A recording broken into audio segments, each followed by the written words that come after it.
gifts of beauty, rich and rare.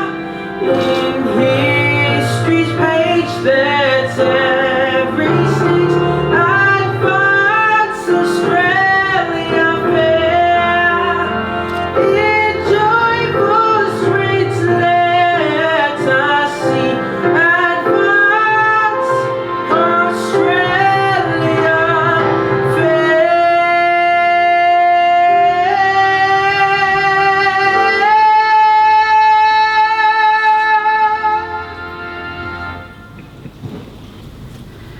E o tua mawhima whiko mau e ki koe. Ko koe koe whalalaanga mo e o whakitonga. I feel here for Emalo, do aya o kumau, whaini mo ke tali, ho mauloto, o malu I atupo.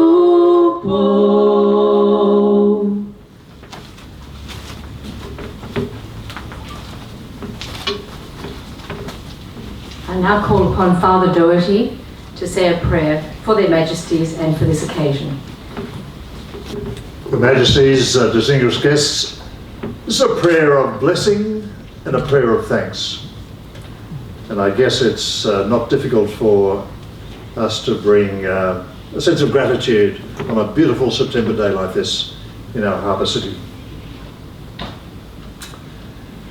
Gracious and gentle God, we thank you for the gift of the peoples of the Pacific, this remarkable segment of planet Earth. We thank you particularly for the Kingdom of Tonga and its leader, His Majesty Tupua VI, and Queen Nanasipu, and we bless his leadership of his people. We thank you for the friendship that exists between our island homes and their peoples, expressed in the ministry of Mr. Bill Waterhouse. Let us be moved by these lands we call our home, their peace and their humanity, and help us all to understand our place within the miracle of their beauty. Amen.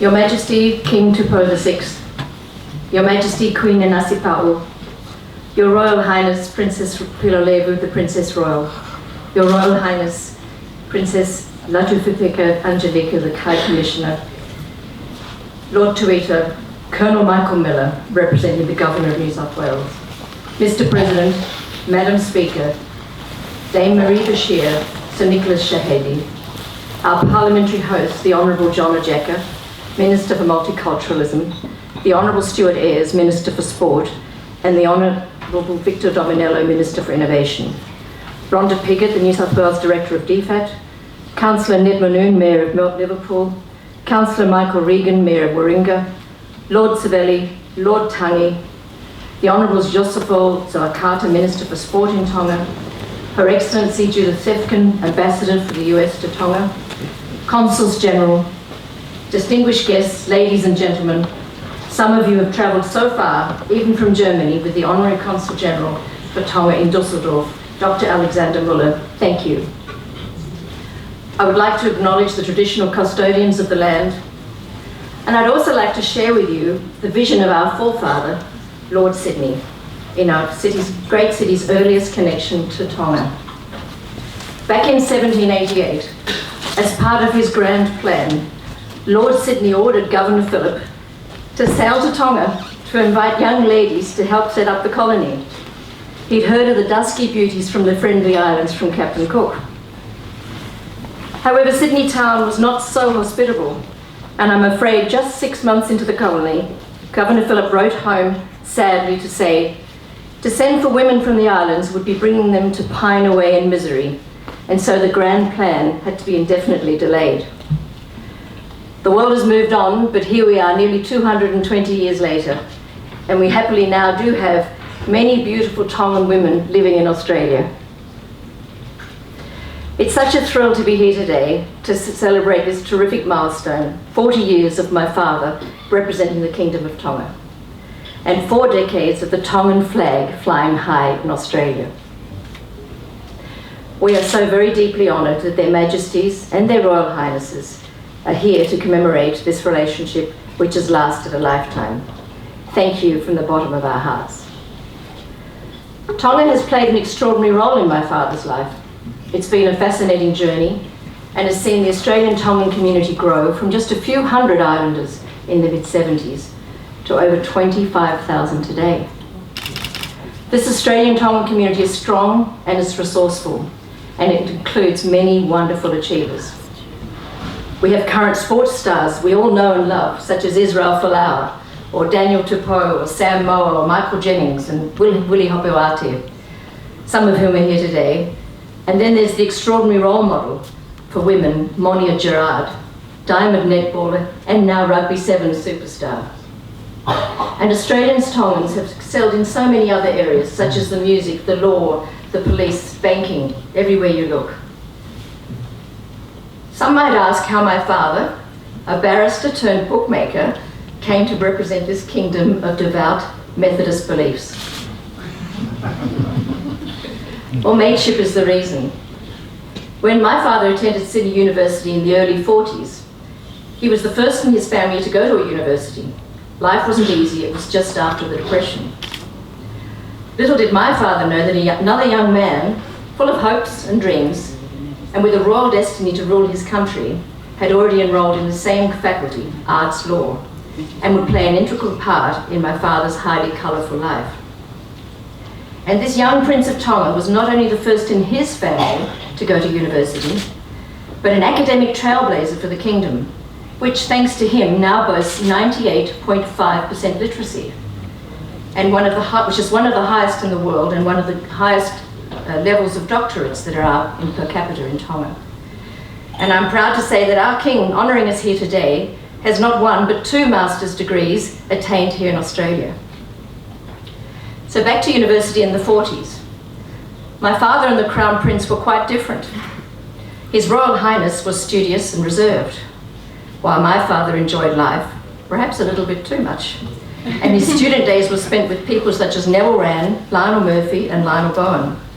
It featured card games and weekends at the races, with Neville as his clerk, and of course a young lady or two. I guess these two opposites were somehow drawn to each other in their small, wartime combined faculty, and they became friends. Years later, Dad had traded his wig and his gown for a bookie bag filled with entrepreneurial spirit. And he was exploring the international business world, investing and taking his ideas to England, to the US, and to the Pacific. His old university friend, now His Majesty King Taufahau Tupou IV of Tonga, summonsed him to the kingdom with the command, "Don't forget about Tonga." The King and my father were both thinkers outside the box, and Dad suggested His Majesty might like to offer refuge to the troubled Shah of Persia, saying you never know what benefits he could bring to the kingdom. And they both knew there were plenty of other good things they could do to help this sovereign nation. Dad loved and still loves his role as Honorary Consul General. I vividly recall Neville Wran coming to dinner after his famous cliffhanger election back in the 70s. In Dad's study, Neville noticed the newly hung exequatur of the appointment by Sir John Kerr. And so Dad poked out his chest like a little boy and said to his old mate, "I'm the Consul General of the Kingdom of Tonga." And Neville immediately followed with saying, "And I'm the Premier of New South Wales." Through these 4 decades, my father has served under the reign of 3 kings. He took every opportunity to promote the kingdom on the world stage, especially within his diplomatic circle. No matter which country, small or large, Dad would always find an angle to pique their interest in this royal nation. He also called upon his wonderful network of contacts in and regularly took investors to Tonga. Most importantly, though, has been his work in the Tongan community. In the early days, he gave them jobs, such as when Tony Nafahau, whose daughter Lavinia is with us today, came to Australia. He went from being Commissioner of Police in Tonga to working weekends on the bag with Dad. Dad said he knew he could trust him, and Tony found it quite exciting.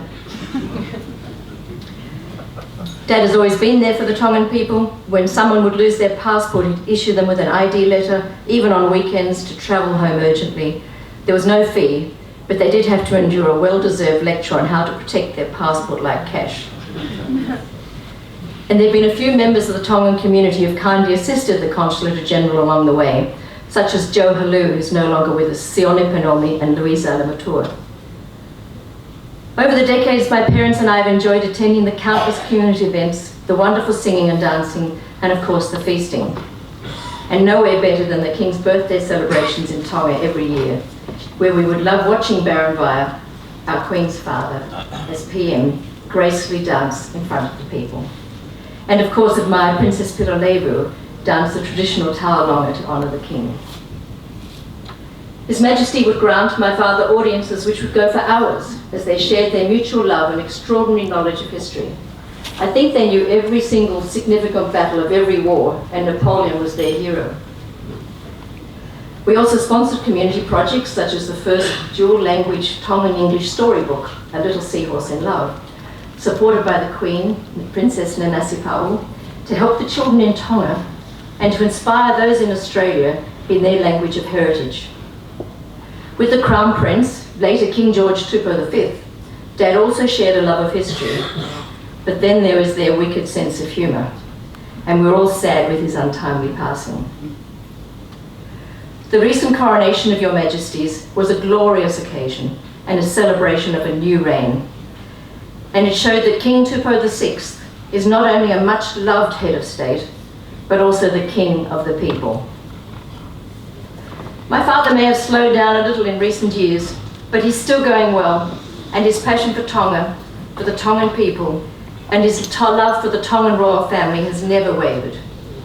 In his autobiography, my father concluded his life story with the words, "I have enjoyed loyalty and friendship from a few people in my life, none more so than the King of Tonga." I now call upon Her Royal Highness, High Commissioner Princess Angelika Latuthuipeka, to say a few words on behalf of their Majesties. Thank you. Your Majesties, Her Royal Highness, nobles of the realm, honorable ministers, excellencies, distinguished guests, ladies and gentlemen. I would also like to acknowledge the traditional owners of this land and elders past, present, and future.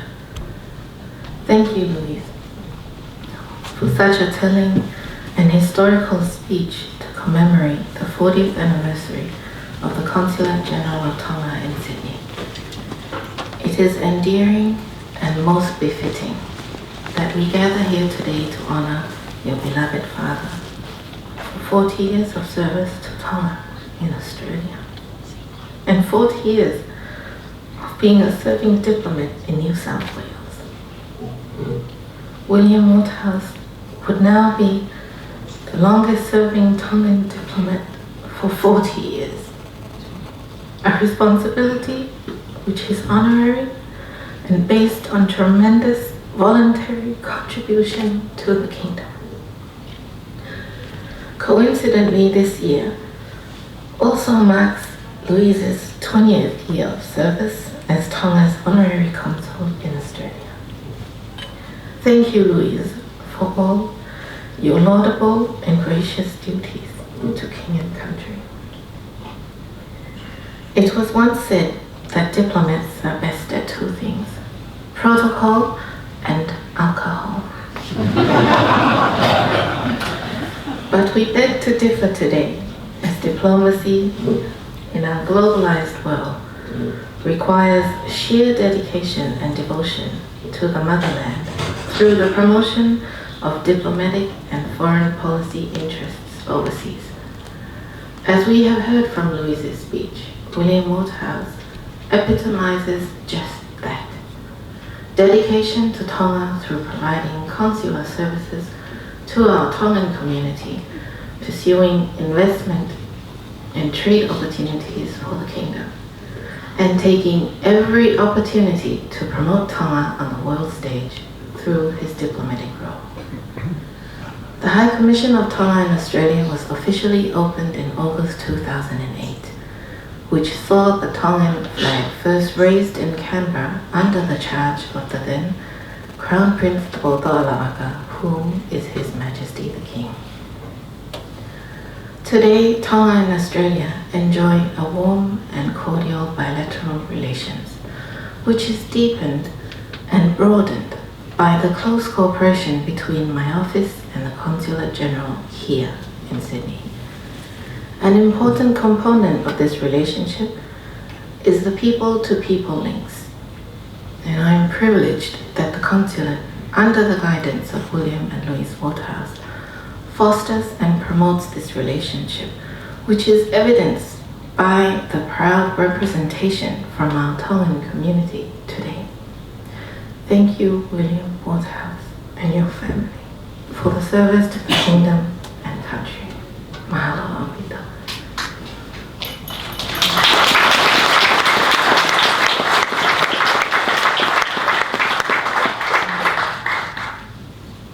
O whakawhiawhia pe whanawhana ala kaya ki kāinga Tonga me he tapakeke he Australian. Pea pehe ki tō ore anga whoki, ho mula wa mai a hauni ka uhi ka kātoanga mahuinga. I kai ko ia pe ka koe fuafua ha ele a ene he na hawhiwhio ka tō ore anga, hiri a kātoanga i whakaami. Pea ko Australia mo sene lahi o tantari a haere. Ko ngā whana i o whatongia ka tarawhika rahi a Tonga ki whanuan. Ia mō pōpō mo kaumai e a hauni.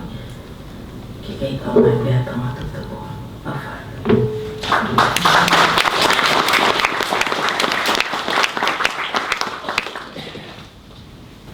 I now call upon the Honourable Mr. John Ojaka, who's coming here as the Minister for Multiculturalism, to say a few words. Thank you. Your Majesty, King Te VI, Your Majesty, Queen Aratapul, Your Royal Highness, the High Commissioner, Your Royal Highness, the Princess Royale. Can I also acknowledge the traditional custodians of the land on which we meet and pay my respects to the elders past and present. The Honorary Consul General, Bill Waterhouse and Mrs. Waterhouse. Professor the Honourable Dame Marie Bashir, AD, CBO. Sir Nicholas Shahady. The Honourable Don Harwin, President of the Legislative Council, and the Honourable Shelley Hancock, Speaker of the Legislative Council. My ministerial colleagues, the Honourable Victor Dominello, the Honourable Stuart Ayres and the Honourable David Elliott. My parliamentary colleagues, consular officials, distinguished guests. Welcome to the New South Wales Parliament. It's an honour for me to represent the Premier, the Honourable Mike Baird, and I bring the Premier's best wishes to Your Majesties and to everyone here today, and he's asked me to read a message from him. The Premier says, I'm delighted to send my best wishes to the Kingdom of Tonga and the Honourable Consul General, William Waterhouse. On this occasion, we celebrate the 40 years of the Consulate General for the Kingdom of Tonga in New South Wales and Australia. The appointment of the Honourable Consul General in 1975 by the late King results in he being the longest serving Consul General in Australia and the longest serving diplomat for the Kingdom of Tonga. I would like to welcome and sincerely thank their Majesties for their presence on this special occasion. Their engagement in this celebration marks the importance of the strong Tongan representation in Australia and openly displays the great friendship between Australia and the Kingdom of Tonga. On behalf of the New South Wales Government, I congratulate the Kingdom of Tonga and the Honourable Consul General William Waterhouse. It is my hope that our strong diplomatic relationship will continue well into the future and grow stronger each and every year. Signed, Mike Baird, Premier of New South Wales. It is my great pleasure as the Minister for Multiculturalism to welcome our royal guests to the oldest Parliament of Australia. It's truly a delight for me to welcome Your Majesty back to Australia, where you serve with such distinction as Tonga's High Commission to Australia. The monarchy dates back more than 1,000 years, while Tonga's constitution, declared in 1875, makes it a unique kingdom in the Pacific. The New South Wales Government is proud to recognise such long, distinguished and unparalleled service by a member of the Consulate Corps. The Honorary Consul General Bill Waterhouse has served in that role for almost 40 years, making him the longest serving consular representative in Australia. He is Tonga's longest serving diplomatic representative, and he and his daughter, the Honorary Consul Louise Redler Waterhouse, have lobbied tirelessly on behalf of the Tongan community members in New South Wales. Australia and Tonga have a long-standing and warm friendship. Our shared interests in regional prosperity has seen a growth in our bilateral partnership, which is based on respect and, as previously said, strong people-to-people links. Our state is now home to about 15,000 people of Tongan ancestry, and many have contributed enormously to our community. Groups such as the Free Wesleyan Church, Uniting Church and Tongan Community Support Services have built on the traditions of the cultural and spiritual support and care to not only the Australian Tongan community, but to all communities within New South Wales. These organisations work hard to help Australians of Tongan background to better access health services, job, housing and education. The New South Wales Government is pleased to recognise the contributions that Australians of Tongan background have made to our successful multicultural society, and many details and examples were given previously. Australians of Tongan background have contributed much to the culture, sporting and business life of this state, and the community continues to grow significantly. Tonga is now Australia's largest development partner, with development assistance adding to 17.6 million each year. Our cooperation also spans many areas such as trade and investment, education and tourism. I'm certain that our cooperation will only increase in future years. We strongly believe that by sharing ideas and experiences, we will be better able to market our cultural diversity, generate new business relationships and build stronger economic growth, both here in New South Wales and Tonga. I thank Your Majesties for attending this reception to honour your long-serving Honorary Consul General. I look forward to the growth in our future relations between our two great states. Thank you.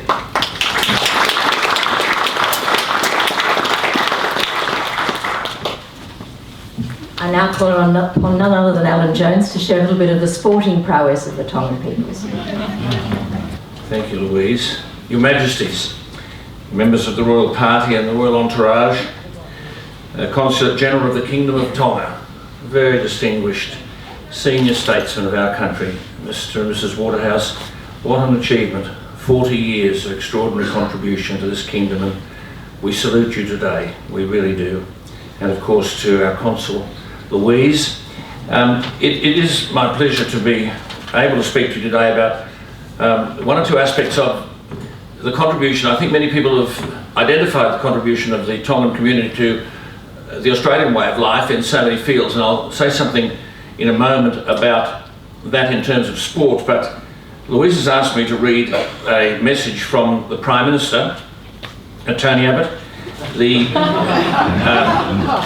outstanding, now former Prime Minister Tony Abbott, who wrote on the 14th of September when he was still Prime Minister, "I'm pleased to provide this message for the commemoration of 40 years since the Kingdom of Tonga's diplomatic representation in Australia was formalised.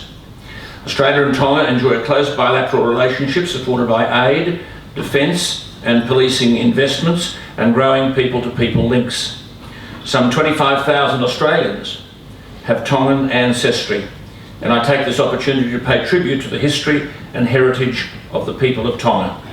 For many decades, writes Mr. Abbott, Australia has welcomed Tongans seeking educational, travel and business opportunities, and the tide of students is now flowing both ways, with young Australians studying and working in Tonga under the new Colombo Plan. Our long-standing partnership is founded on a common commitment to peace and prosperity in our region, and it's my hope that student exchanges will help to grow our friendship in the years and decades ahead. He says, I acknowledge the presence at this reception of Their Majesties and congratulate the Consulate General of the Kingdom of Tonga on reaching this milestone. The Honourable Tony Abbott MP, Prime Minister of Australia, the 14th of September 2015. It is true that this is an extraordinary story, basically the Tongan story of a community of 748 square kilometres, a population of about 103,000, 177 islands in the kingdom, and yet from that, in the world of sport, extraordinary achievements have been secured. Indeed, Louise has already alluded to some of them, but in terms of Australian representation, many of your young people of Tongan heritage have represented some of the finest talents ever to wear green and gold. Willie Offahengawi, who can ever forget his contributions? Israel Folau, now arguably one of the greatest rugby players in the world.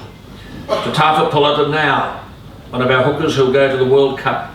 The Fainga twins, I was only speaking to Anthony yesterday, wonderful young men, both of whom have played for Australia and for Queensland. Wycliffe Palu, Sekope Kipu, Daniel Tupou, who is the magnificent winger on the minor premiership rugby league side, the Sydney Roosters.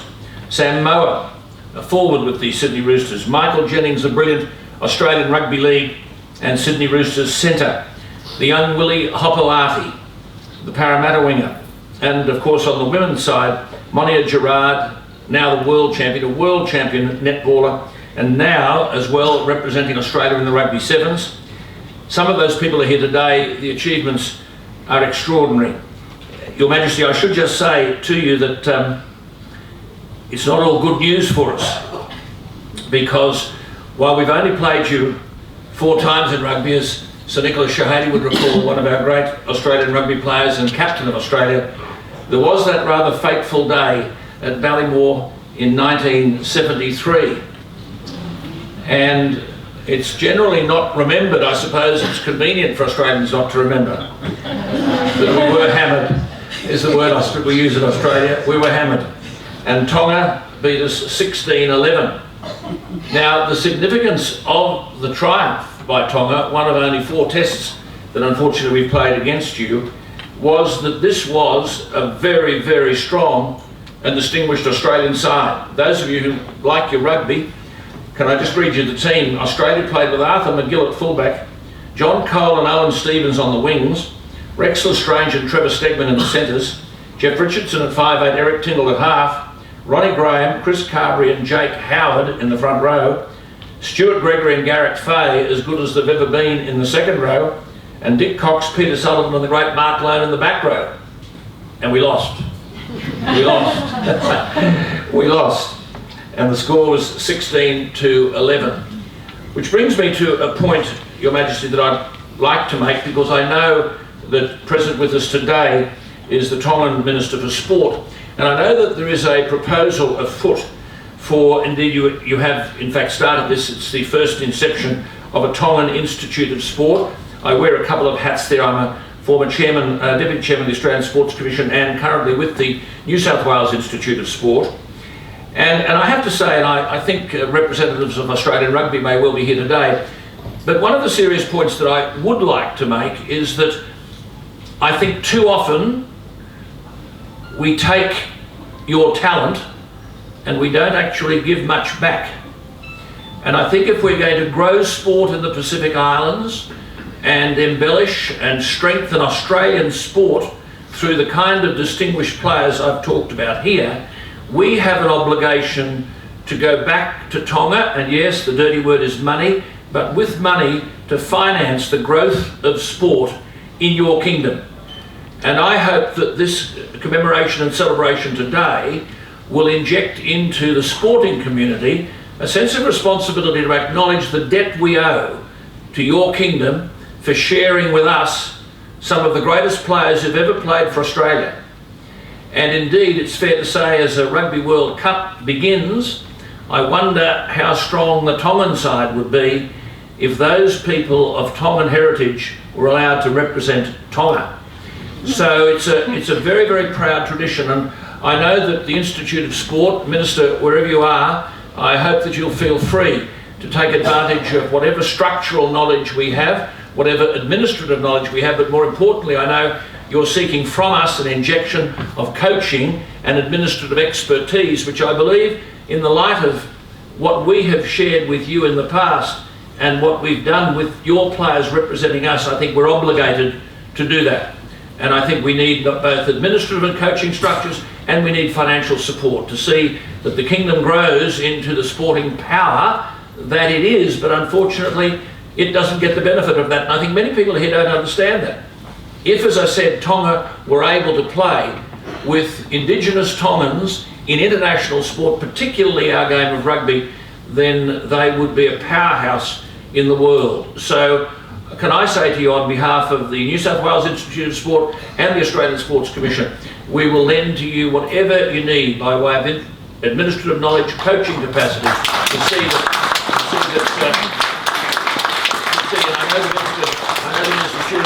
I know I'm being presumptuous, he's way down the back there, but I'm speaking for him as well, and I'm sure he shares those views, because it is an obligation we have in the light of the tremendous contribution you've made to our history. So may I, on behalf of Australian sports people, salute you, salute the Kingdom, and in doing that, salute the Honourable Consul General and Mrs Waterhouse, because you have built this bridge between the Kingdom and Australia.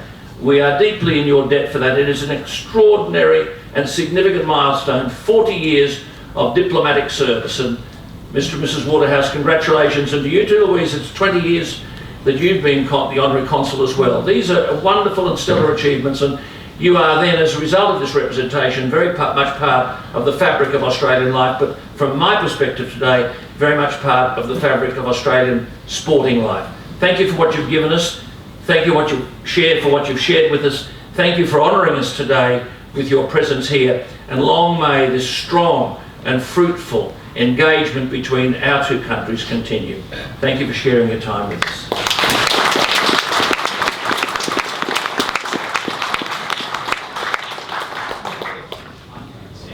What wonderful words. Thank you very much, Alan. That was really a treat, and I couldn't have said it better myself. Now we're in for a wonderful Tongan cultural treat. We have the traditional Tauranga dance, which is designed or been performed for centuries to honour their majesties. So please feel free to come forward, and we'll have two Tauranga dancers.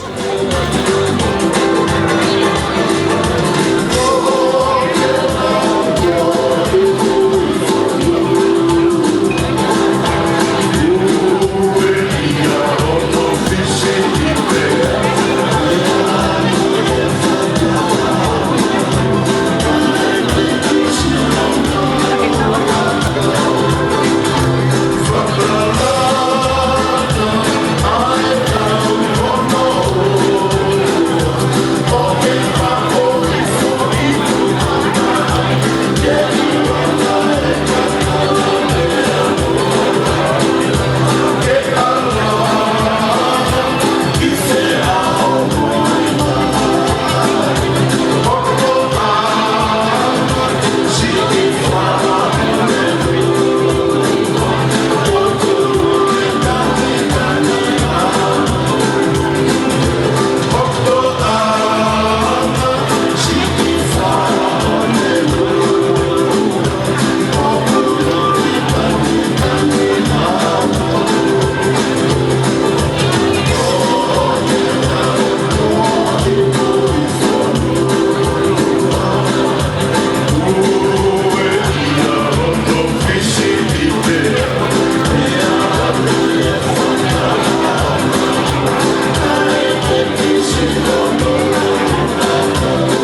Thank you.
So that concludes our formal part of the afternoon. Please enjoy yourselves, and Their Majesties will be here for a little while longer. Thank you.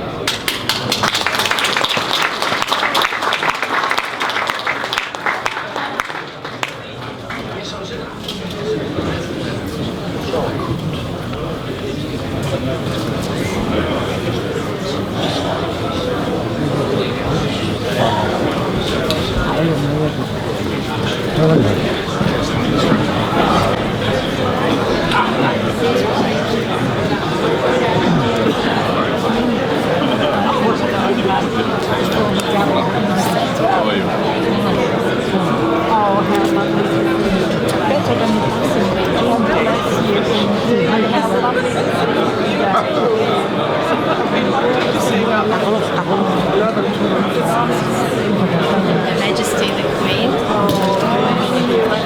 To see you again. We met you when you were here at the mission long ago. Good to see you. Somebody got you too? I think you too.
The time has come for their Majesties to depart, so could you please clear the way and allow them to receive. Thank you.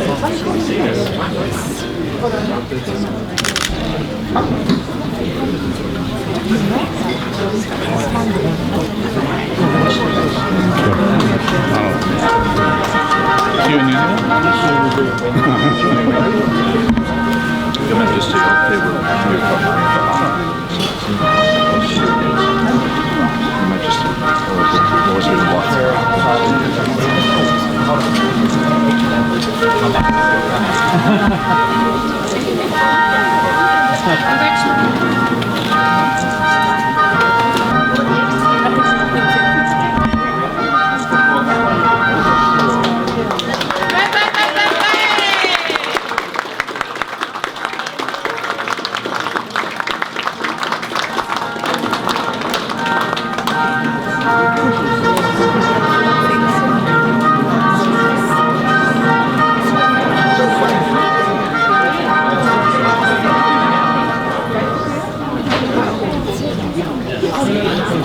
with